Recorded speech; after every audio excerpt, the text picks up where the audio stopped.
I'm Harley, and I'm 33 years old. I'm someone who never really had a dramatic or crazy life. Things were going pretty well for me until this crap, and to think that this all happened in 1 year is wild. So earlier in the year, my mother-in-law, Geraldine, was very excited to host a retirement party for my father-in-law, Robert. Everyone was so excited, and my mother-in-law was being a bit nitpicky about everything, getting on everyone's case and demanding that everyone does everything perfectly. She was a bit of a perfectionist, and everyone would get annoyed with her every now and then. But to be honest, we were just so excited to give Robert the best retirement party he'd ever seen, because he worked so hard and he deserved it. Don't I at least get to know what the theme of the party is? Nope, not one bit. It's a surprise, Dad. I know, but it's killing me. Just give me something, anything. Just know that it's going to be the best party you've ever been to. Don't worry about the rest. Now, my husband Dane and I were involved in the planning too, but honestly, I was just there for the free food and to support my husband. Dane's dad, Robert, was a cool guy, and I didn't mind helping make his retirement party special. But as the planning went on, working with Geraldine got more and more stressful. She was on everyone's case about Geraldine was getting on everyone's nerves, and some friends and family members dropped out of the event planning just because of how awful she was being. This just made Geraldine hound down on us, me and Dane, even more. Obviously, Dane and I couldn't drop out of organizing the event because, well, we loved Robert and we felt like it was going a bit too far, leaving Geraldine with no one to help her. So we decided to fug it out and deal with her BS. I know that retiring is a big thing, but did it really need a team of 20 people to put everything together? Geraldine was being extra, as always, with her planning, having unnecessary 2-hour meetings for things that could have been sent in an email. I know we all hate when that happens. But Dane and I stuck through it, of course, for the sake of Robert. One day, we were having one of her unnecessary meetings when I got a call from my dad, Maurice. Now, a little background about my dad. He was the kindest, sweetest, most charming person I had ever met, and I loved him with all my heart. He was a single father who decided to stick around for his kid. I know you don't hear that often, but trust me, there are some dads who would do that for their kids. So when my dad called me and said he needed to speak to me about something serious, I was ready to drop everything and leave because he didn't sound too good on the phone. I don't want to alarm you or bother you even. You could never bother me, Dad. What's going on? I need to talk to you. It's quite urgent and I don't know what to do. I'm on my way. I interrupted Geraldine in her meeting to tell her and Dane that I had to go see what my dad needed, and this pissed Geraldine off. She started yelling at me. This is so unprofessional. Why are you always so lazy? Every time I come here, you don't want to work. Don't you want your father-in-law to have the best party ever? Of course I do, but I have a father I have to get to. He needs me too. I'm sick of your excuses, Harley. Tired of her BS, I snapped back. Yeah, well, I'm sick of you treating this like you're planning the Queen's Jubilee. Excuse me? You always have these unnecessary meetings. We discussed what we needed to discuss 2 hours ago. Yet here you still are, stressing us out because you're a perfectionist. Oh boy, that's when she really let me have it. She was shouting at me, calling me all sorts of names, and out of respect, I did my best to contain myself, while also trying to explain that I was concerned about my dad.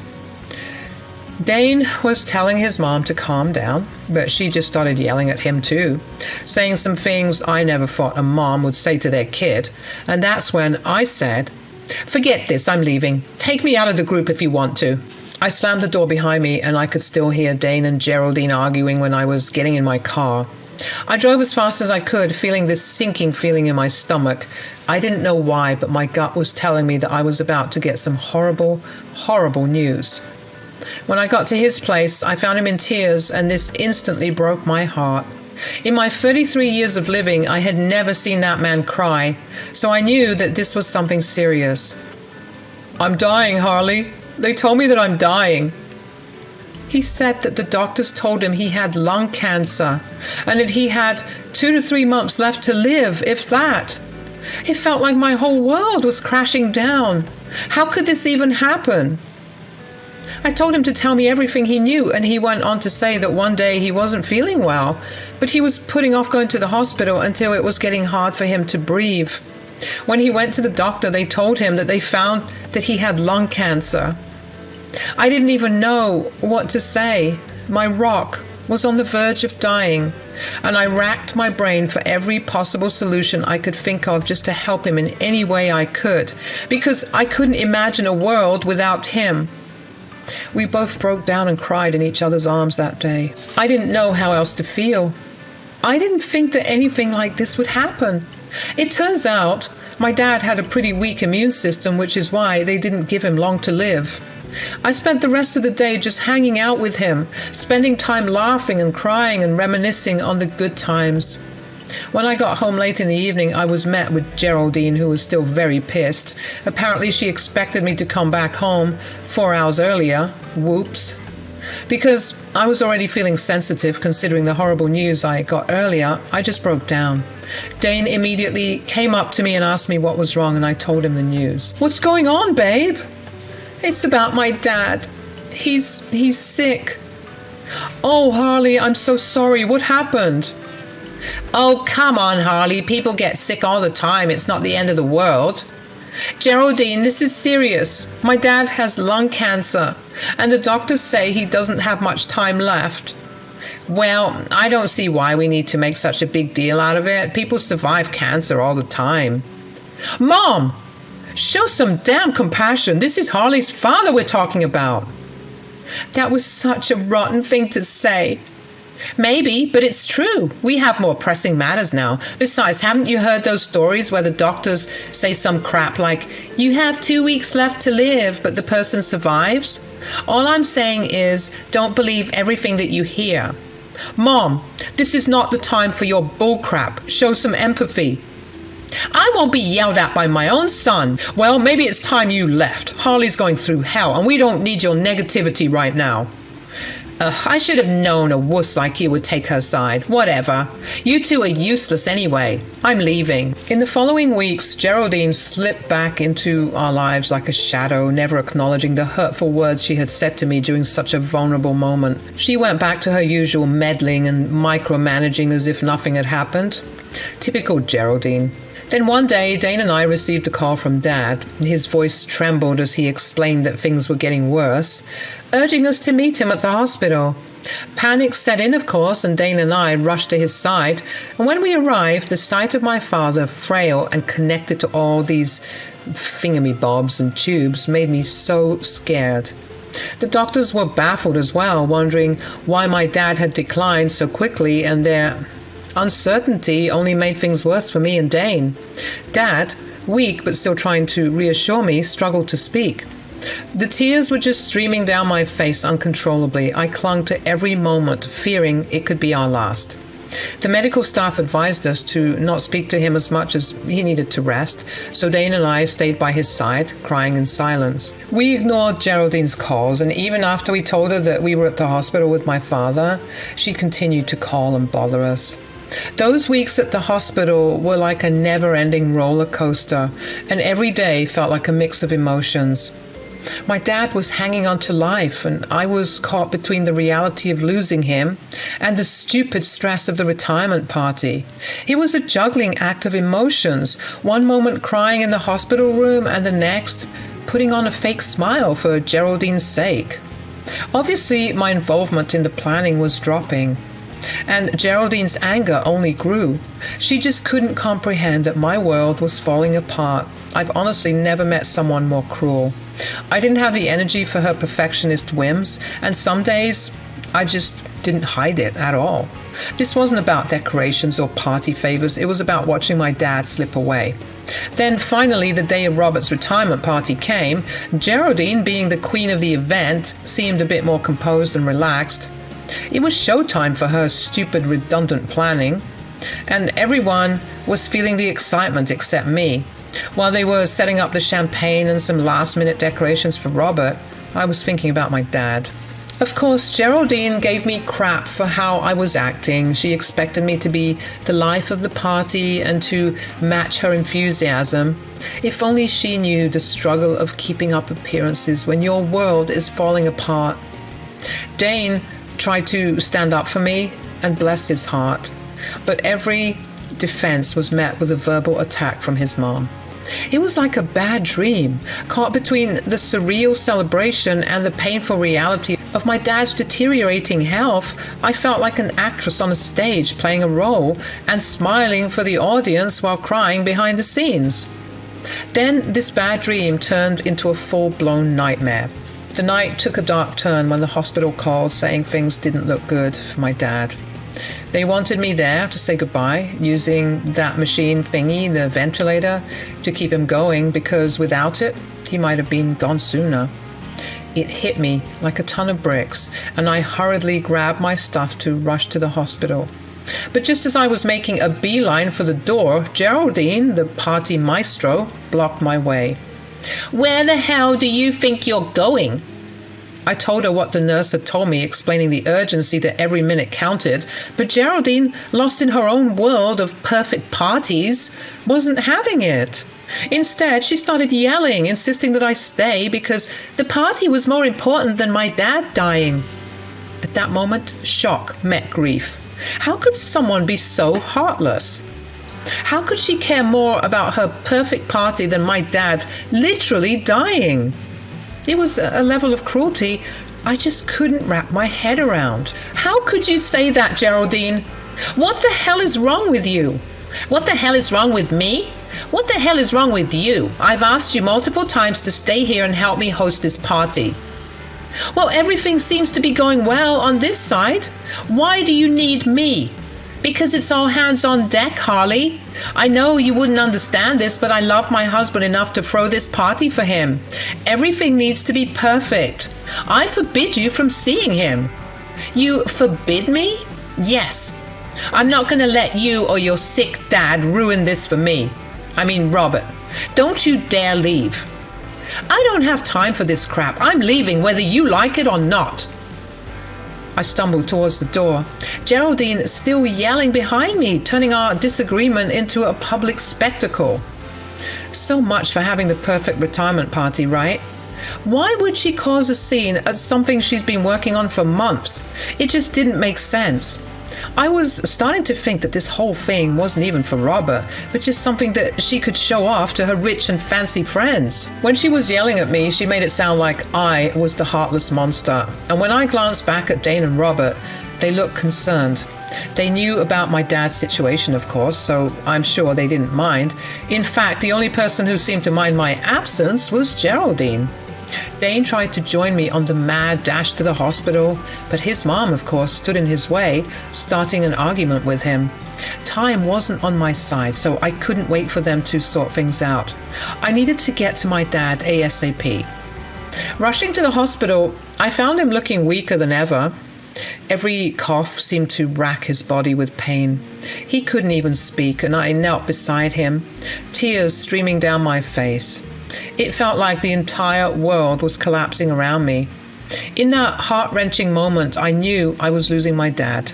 In the middle of the chaos, Geraldine's calls kept coming.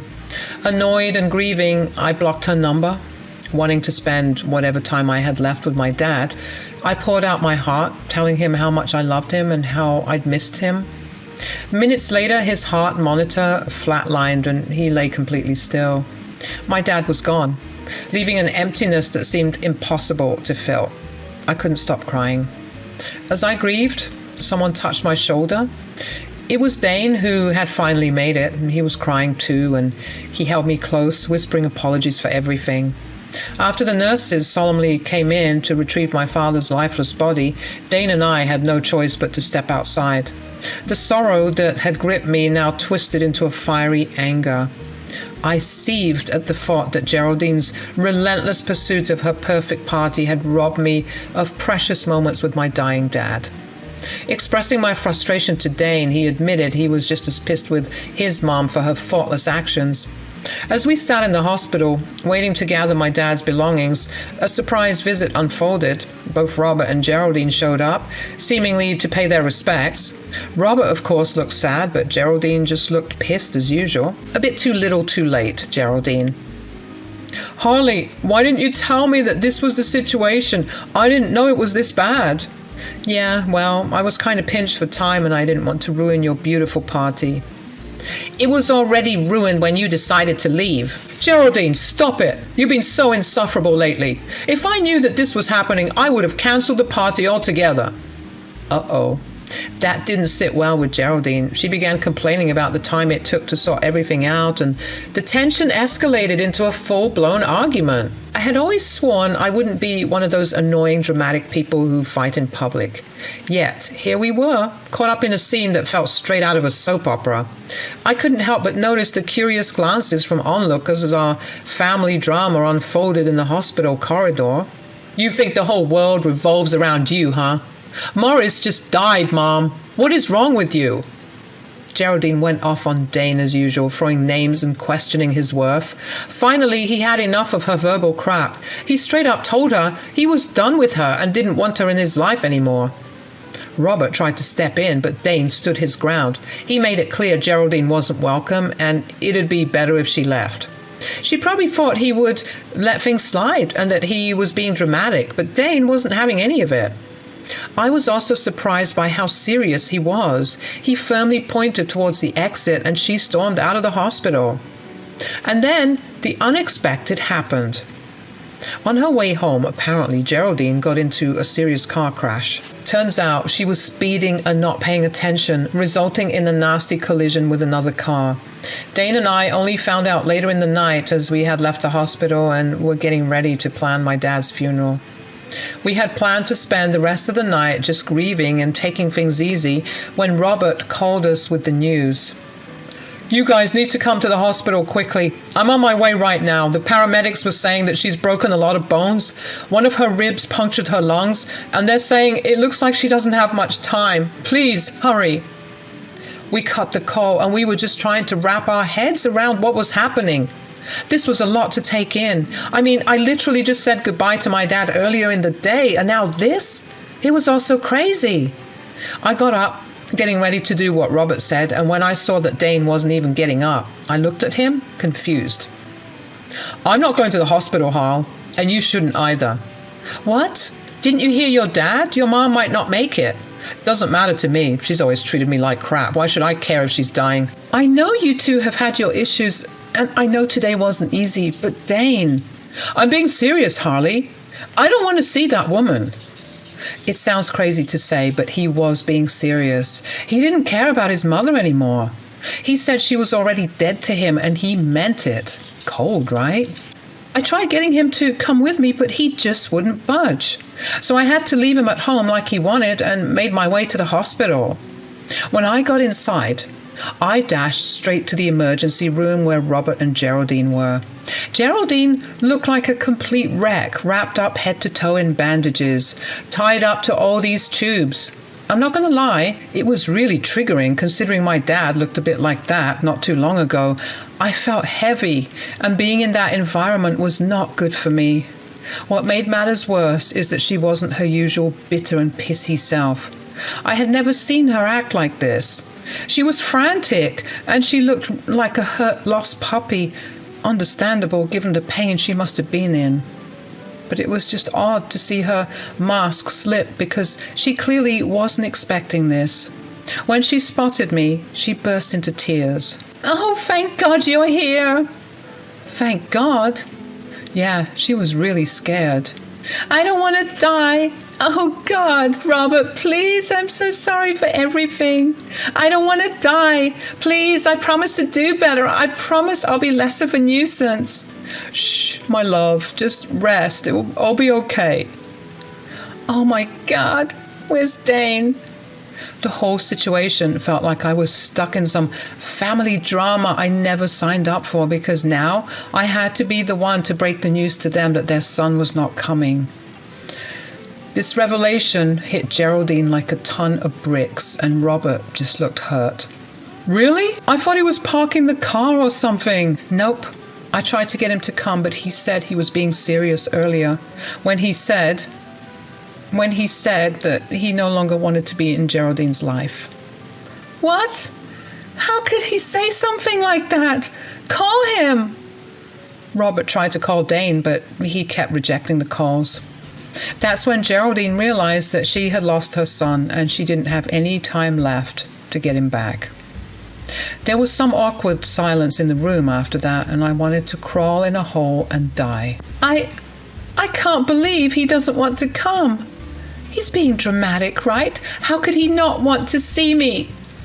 Well, I mean, you were mean to him. But that's no excuse. I'm his mother. He's supposed to come to see me. Well, Geraldine, I hate to say it. What with your condition and all, but you're not a nice person. Excuse me? Holly, this is not the time or the place. By the looks of things, we don't have much time left. So when am I going to get the chance to say this? Robert, I want her out of here. Don't worry, I'll leave, but not before saying this. You have made the past couple of months a living hell for me. I've been trying to see my sick and dying father, and you tried to prevent that from happening. I hate to say it, but this just sounds like some good old-fashioned karma. What the hell are you getting at? You tried to keep me from seeing my own dad today. What makes you think you deserve to see your own son before you die? What? How dare you? Why, you're crazy if you're thinking I deserve this. I don't think. I know you deserve this. You're an awful parent and you don't deserve the love you get from your husband and your son. But now it's too late to love you again. And you did this to yourself. Geraldine was starting to feel like her normal self in that moment, I guess, because she started yelling at me as best she could and telling me to get out. I had no choice but to leave her and Robert behind, going back home to find my husband, who seemed to be more upset at my father's passing than his own mother's condition in hospital. Then, at 3 a.m., the news hit us. Geraldine had passed away from her complications. Robert called me to break the news, knowing that Dane probably wouldn't answer the call. Honestly, the whole situation was pathetic and sad. Do you know how awful you have to have your own kid refuse to see you when you're dying?